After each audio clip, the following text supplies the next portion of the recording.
Tani, të lexoj këtë letrën nga lindi ideja për të diskutuar këtë temën. Motra e të fejuarit tim është e fiksuar pas meje, ose më sakt pas nesh. Nuk dua të tingëlloj dramatike, as paranojake, por çdo gjë që më ndodh më bën të mendoj se kjo nuk është normale. Her pas here më ndodhin situata që mundohem mos t'u jap rëndësi, por është e pamundur. Nuk i kam thënë asgjë të fejuarit, sepse më duket situatë shumë delikate. Hera e fundit ishte para 2 ditësh, kur pas se ai kishte bërë pin chatin ton në WhatsApp dhe mori telefonin e tij dhe bëri dhe chatin e saj pin. Ajo e detyron të bëjë gjëra që më shumë i takojnë një prindi ose partneri, por jo një vllai.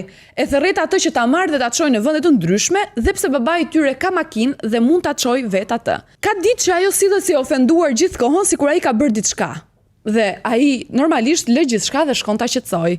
Kur dalim diku, ajo nxiton gjithmonë të futet e para në makinë që të më zëri vendin e parë.